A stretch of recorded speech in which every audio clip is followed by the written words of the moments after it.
From JBS Studios in Greater New York, this is the JBS News Update with Teisha Bader. I'm Teisha Bader with the JBS News Update for Wednesday, July the 18th, 2018.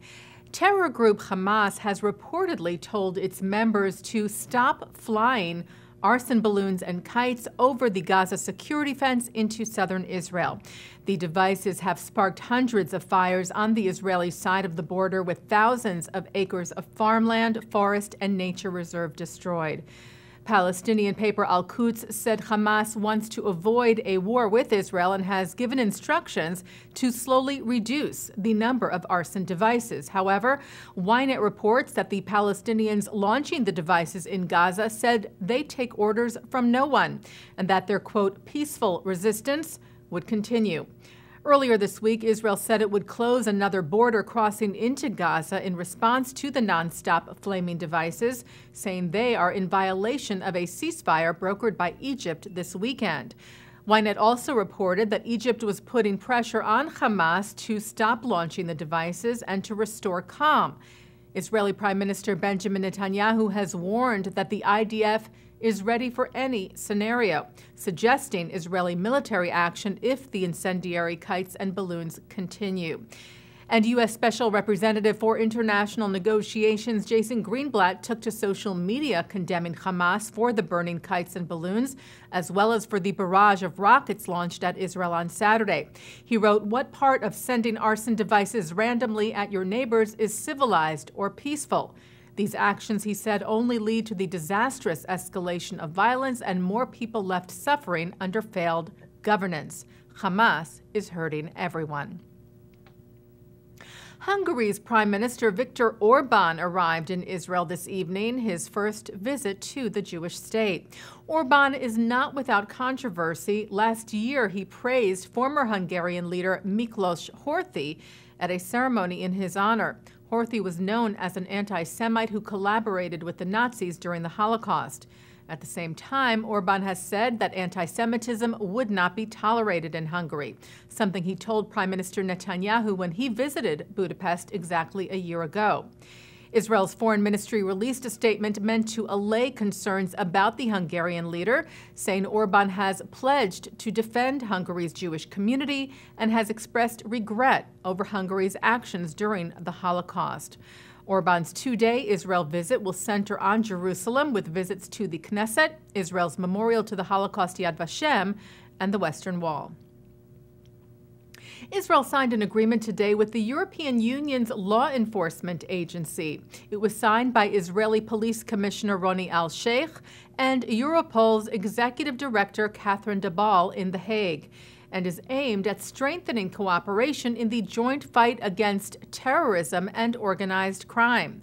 This is Europol's first ever working agreement with a country that is not a member of the EU.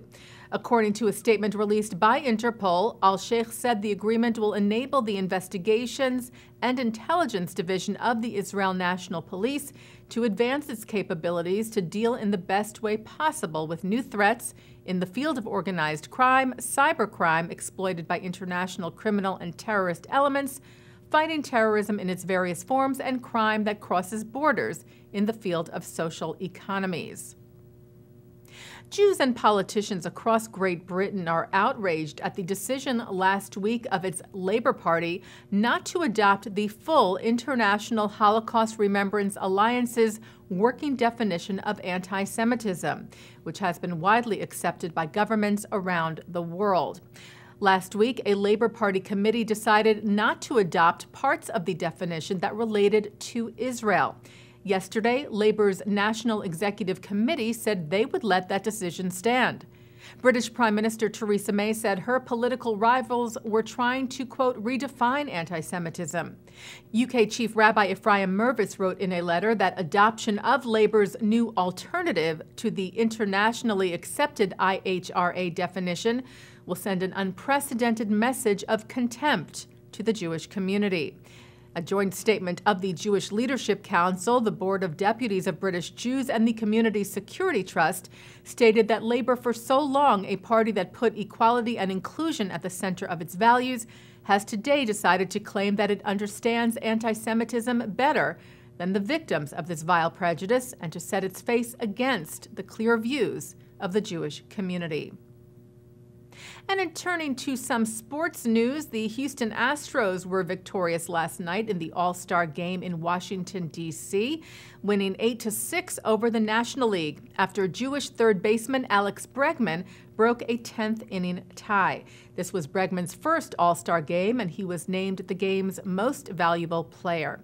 He is the first Jewish player to win the award since it was instituted in 1962. And taking a look now at our programming for tonight on JBS for Wednesday, July the 18th at 7 o'clock, a look at Islamophobia versus anti-Semitism. At 8, leaders of Israel discuss the humanitarian assistance they provide across the globe in a program of the AJC Westchester.